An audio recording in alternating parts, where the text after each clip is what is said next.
Jorge Argüello, que es el presidente de la Fundación Embajada Abierta, que fue embajador argentino ante la Organización de Naciones Unidas, Estados Unidos y Portugal, Sherpa argentino también en el G20. Viene de lanzar un ciclo audiovisual que pude verlo, llamado Efecto Mariposa, de entrevistas, ¿no? Cuyo primer invitado fue nada menos que Juan Gabriel Tocatlán, una charla muy dinámica.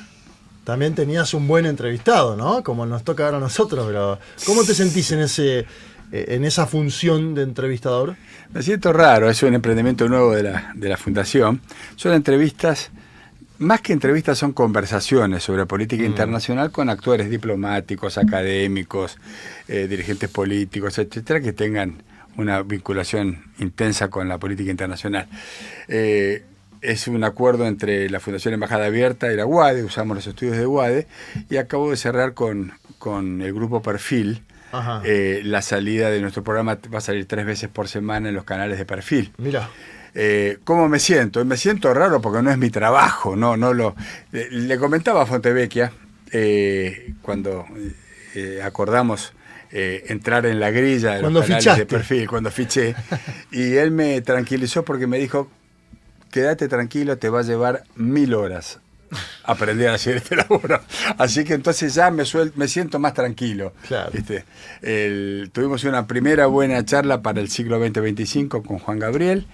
Interesante, siempre se aprende con él, ¿no? Y siempre es muy ilustrativo todo lo que hablamos. Y bueno, repasamos todo el espectro. Sí. Creo que empezamos hablando de las nuevas derechas en el mundo y terminamos hablando de la cuestión Malvinas. Hablando, ¿no?, de hechos de la semana, obviamente acá hicimos alguna lectura de lo del Papa. También pasaron varios días, entonces podemos hacer una mirada más panorámica.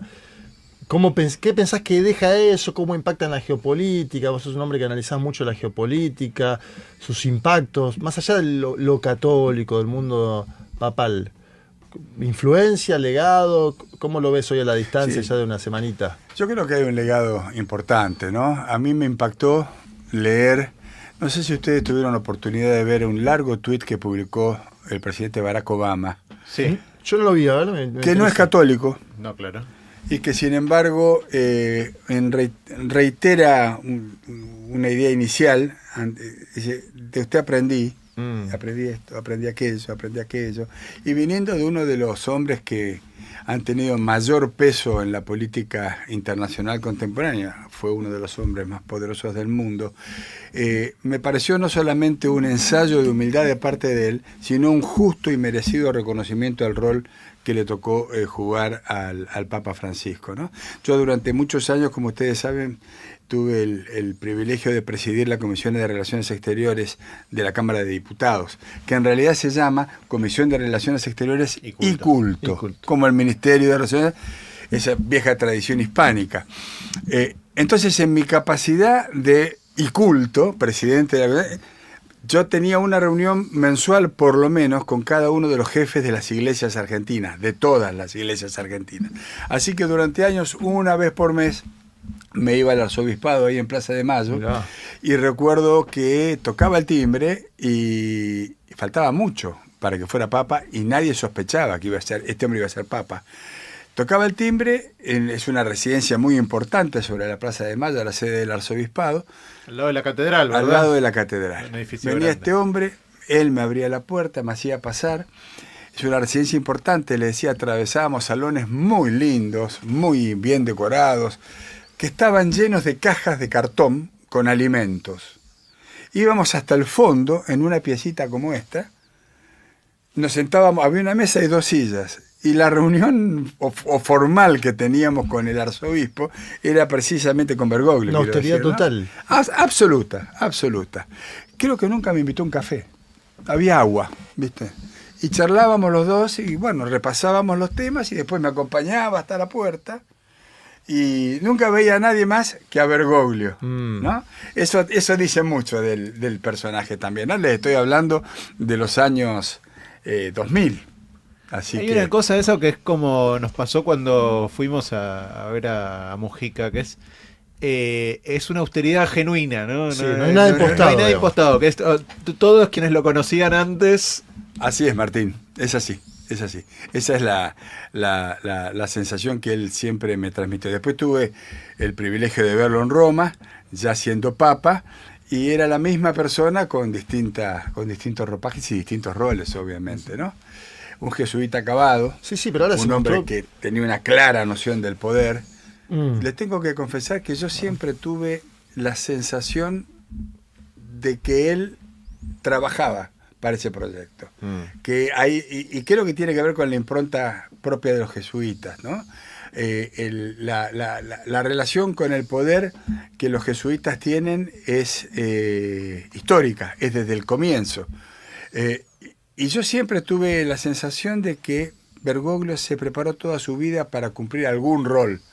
Tal vez fuera el de papa, pienso que debe haber pensado, ¿no? Pero bueno, está la noción de la responsabilidad social. Misión, ¿no? Sí. Tener una misión. Creo, mira, justamente hablaste de Obama y yo hoy encontré una fotografía.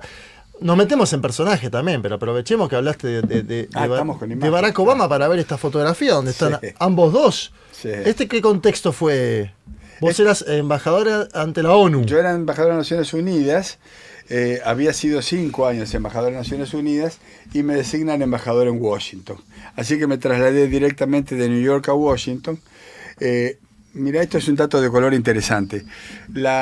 El protocolo de la Casa Blanca, para la presentación de mis cartas credenciales, me escribe y me dice: queremos que venga usted con su familia a una audiencia que va a durar 30 minutos.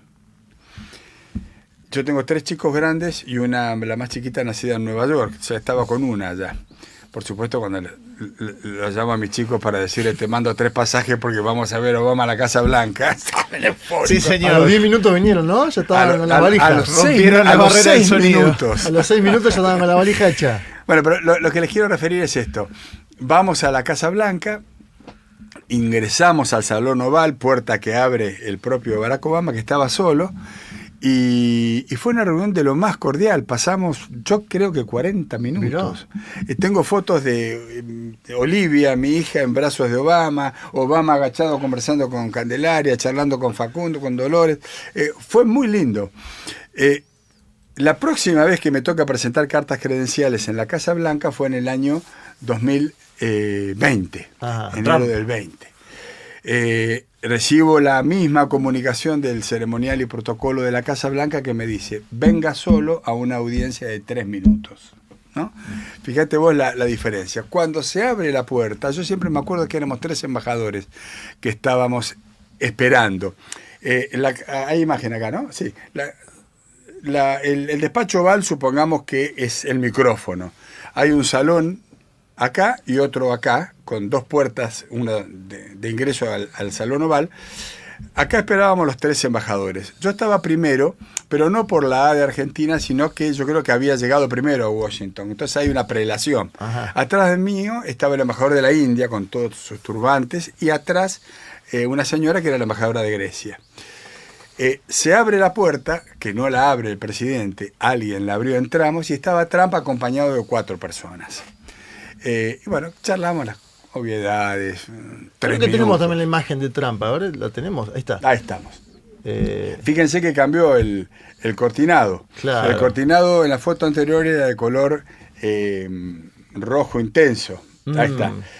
Se volvió naranja con Trump. Mirá, como su cabello. No, eso lo has dicho tú. Sí, por supuesto, yo soy responsable de mis Más allá de que fueron palabras. 3 minutos, el tipo en el mano a mano, como lo... No, a los 3, hablamos de... Ni me acuerdo de qué hablamos, pero de las obviedades propias que pueden hablar 2 tipos que tienen Ahora, 3 minutos. A los 3 minutos, vieron que uno a veces, cuando quiere terminar una reunión y está con alguien, hay como una cosa gestual. Actitud física, sí. ¿No? Cuando yo advierto que Trump dice, bueno, sí. Ahí le dije: Mr. President, I have a very important message from my president to be delivered to you. Tengo un mensaje muy importante de mi presidente. No tenía ningún mensaje muy importante de mi presidente, pero me daba cosa irme a los 3 minutos. Así que empecé a hablar. Y él me contestaba y hablaba. 10 minutos me quedé. Muy bien. Ya llegó un momento que dijo: bueno, Se acabó la reunión. Salgo por esa otra puerta y así como estábamos 3 para entrar, el primero que sale espera a los otros 2 para que después salir por los jardines de la Casa Blanca. Claro, pobre, el embajador de la India, yo salí, cerré la puerta, debe haber pasado 1 minuto y medio, 2 minutos, el embajador de la India se había salido. Igual está bien porque no era un país importante. No, se curó de espanto, yo creo, dijo, 2 veces no me la hacen, debe haber dicho Trump, y bim, bim, despachó a los otros 2. Bueno, una anécdota que quería compartir, ¿no? Y personalmente, ¿qué te pareció él ahí? Como persona, Trump. No, Antes, no establecimos contacto. No establecieron contacto. Cumplimos con la formalidad. Con Obama sí tuviste en contacto 40 Fue minutos. muy diferente, sí. Y bueno, pero si vos estás con un chico tuyo y viene el presidente de los Estados Unidos y le empieza a preguntar por qué estudia historia y le repregunta. Él hablaba con tus hijos. Sí. Hubo dinámica. Con mis hijos, digamos. con mi mujer que está por acá. Muy carismático. Muy humano. Muy humano. Obama, un hombre de Chicago. Bueno, ponele. ¿No? Sí, un Chicago Cub. En el caso de Trump era una formalidad. De todas maneras, rescatemos que los presidentes de Estados Unidos reciben las cartas credenciales de los representantes personales de los presidentes de todos los países del mundo, ¿no? Y digo esto casi autocríticamente. En nuestros gobiernos era práctica que el canciller recibiera las cartas credenciales de muchos de los embajadores. Y eso no está bueno. Lo digo desde el otro lado del mostrador, ¿no? Claro. Porque supone un inicio diferente en la relación y porque además uno es el representante de un jefe de Estado de un país amigo al país a donde uno está acreditado. Jorge, el año pasado, creo que fue el año pasado, que de hecho te invitamos, estuvimos en Junta conversando, editaste Las 2 almas de Estados Unidos, Viaje al corazón de una sociedad fracturada, de Capital Intelectual, ¿no? Por Sí. Capital Intelectual lo sacaste, con prólogo de Andrés Malamud, era la previa de la elección presidencial, donde terminó triunfando Donald Trump. Yo que edité ahora un libro de Lula antes de la Asunción, o que toma algunas cosas de la Asunción, después siempre te preguntan cuál es la vigencia actual de este libro. Y yo creo que se sigue dando, ¿no?, el enfrentamiento de estas 2 almas de Estados Unidos. ¿Cómo verificás? ¿Qué actualidad tiene este libro hoy? ¿Cómo se da esa disputa entre las 2 almas de Estados Unidos? Mira, yo creo que es un libro absolutamente actual, porque lo que hace es desnudar la intensidad de la grieta social primero y política después que viven los Estados Unidos. En realidad, este libro es la continuación de otro libro que se llamó Historia Urgente de los Estados Unidos, que es el que empieza a abordar, cuando descubro esta división que hay en el tejido social de los Estados Unidos según donde uno se pare. Cuando digo esto quiero decir, no es lo mismo pararse en las costas o en las grandes urbes que pararse en el interior profundo de ese país. Entonces, yo tengo la costumbre, yo he publicado un libro después de cada mandato como embajador. Me acuerdo de Portugal, ¿no? De la periferia. Claro, después de Naciones Unidas publicó un libro que se llama ¿Quién gobierna el mundo?, que muestra el comienzo del declino de los organismos, de las organizaciones multilaterales y la emergencia del G20. Después de mi primer mandato en Washington, publiqué Historia Urgente de los Estados Unidos. Cuando estuve en Europa, publiqué un libro sobre la crisis del euro, porque justo llegué cuando se estaba verificando la crisis, explotando la crisis del euro en ese continente. Y después del segundo mandato en Washington, presenté Las 2 almas de Estados Unidos. Estados Unidos sigue expresando 2 almas de, no digamos irreconciliables, de muy difícil conciliación. El presidente Biden, yo se lo he escuchado muchas veces decir una idea que suena muy linda. Él dice, Estados Unidos es el único país del mundo que no desciende de una dinastía, que no desciende de un territorio. Estados Unidos nació de una idea. Y la verdad que como frase es muy linda. El problema es que hoy Estados Unidos no tiene acuerdo respecto de la idea que fundó el país, ¿no? Entonces, eso es lo que me parece que ha provocado o provoca este desencuentro. Leí una encuesta días atrás. Creo que el 96% de los republicanos tienen una opinión muy positiva de la gestión de Trump. y entre el 3 y el 4% de los demócratas, de los votantes demócratas, tiene una opinión positiva de la gestión del presidente Trump. Eso hace 20 años no era así, digo, porque nosotros en Argentina por ahí estamos más acostumbrados a la lógica de la grieta, pero al comienzo del mandato de Obama o de George Bush no funcionaba. No, de ninguna manera, de ninguna manera. Y este proceso de agrietamiento social no es exclusivo de Estados Unidos. Bueno, vieron que los argentinos creemos que tenemos la grieta más importante del mundo. Pamplinas, ¿no? Esta grieta en realidad es un proceso que se está verificando en la mayoría de las democracias occidentales. Lo vemos en Europa, lo vemos en Estados Unidos, lo vemos en Brasil. Y tiene que ver con, o tal vez sea el disparador de la emergencia de estas nuevas derechas, ¿no? Este hilo invisible que recorre Occidente, ¿no? Estoy pensando en Orbán, en Bolsonaro, en Trump, en Meloni, en Alternativa para Alemania, en Vox, en Javier Milei. Ahí hay un reconocimiento, digamos, son actores que se reconocen, por más que expresan cosas muy distintas entre sí, ¿no? Pero se reconocen. Y bueno, eso... el otro día leí un libro de un académico, un miembro del CONICET llamado Ariel Goldstein. Sí. Lo conoce. Yo no lo conozco a él, pero he leído su... Un colega que estudió mucho Brasil y ahora está estudiando los emergentes de las nuevas derechas. Sí, he leído un libro muy interesante que se llama La Cuarta Ola, donde él dice la primera ola de las derechas en el mundo se da entre 1920 y 1950, con... Los fascismos, la emergencia de los fascismos. A partir de los 60 viene una segunda ola. Esa segunda ola tiene que ver con la doctrina de la seguridad nacional, la Guerra Fría, la aparición de las dictaduras en América Latina. Una tercera ola se da con estos gobiernos de derecha, pero democráticos. Él menciona a Collor de Mello, a Carlos Menem, a Fujimori. A Ronald Reagan, ¿no? Supongo, ¿no? Claro. Seguramente. Y la cuarta ola son estos nombres que acabo de marcar y que están claramente coordinados, ¿no? Yo recibí hace 3 o 4 semanas, estuve en un almuerzo y después tuve una reunión con un señor que se llama Kevin Roberts. Kevin Roberts, a quien yo ya había tratado en Estados Unidos, es el presidente de una organización que se llama The Heritage Foundation.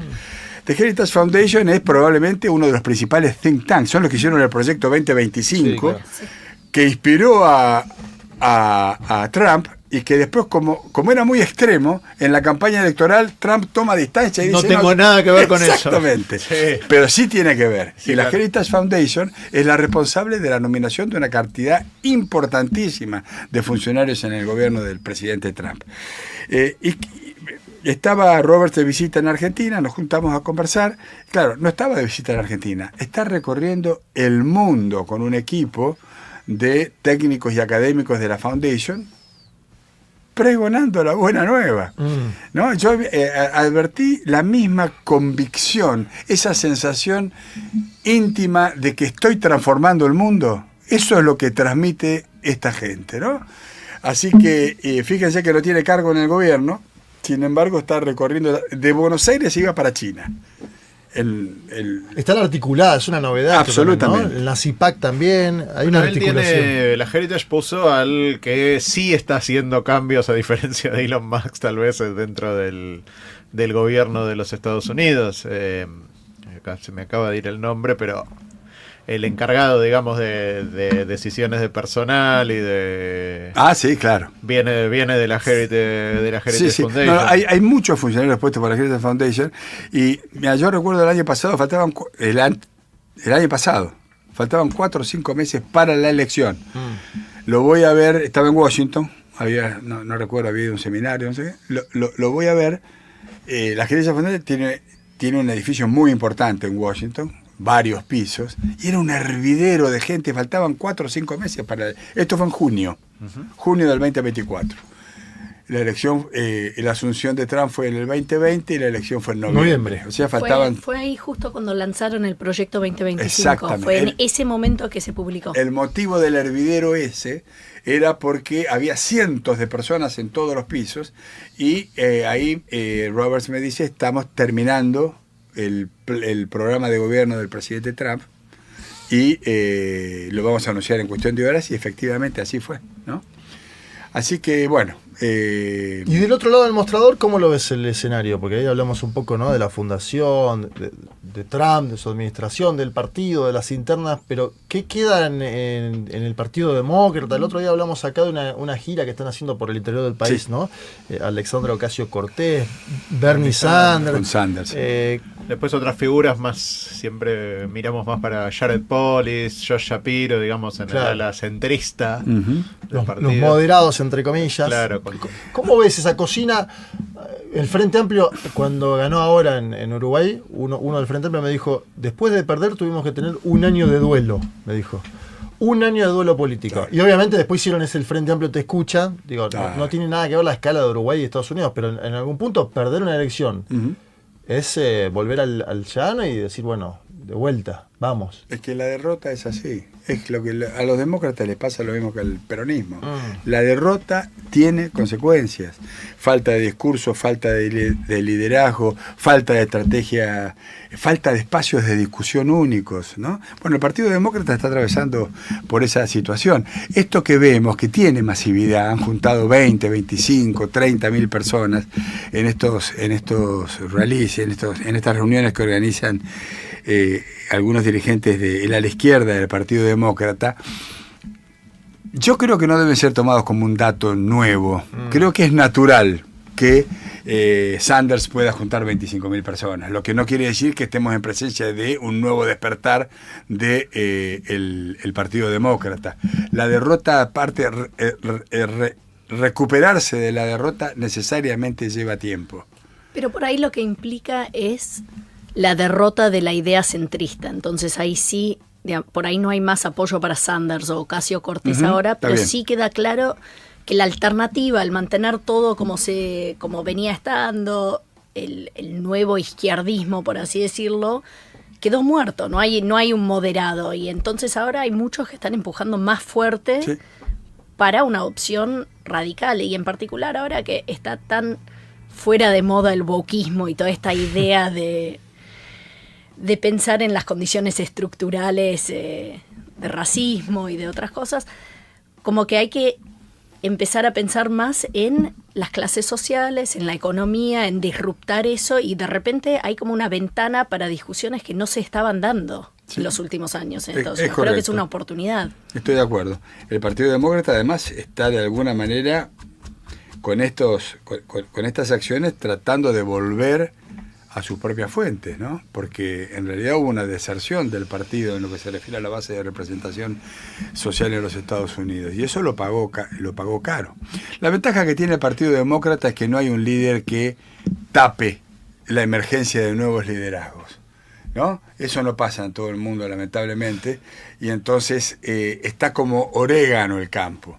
En algún momento empezarán a surgir en nuevas voces, pero insisto, eso lleva tiempo. Jorge, y siendo en el otro lado, dijiste, bueno, tenés un panorama, un abanico, un mosaico de líderes y expresiones de la derecha, de la ultraderecha, que se reconocen a sí mismas.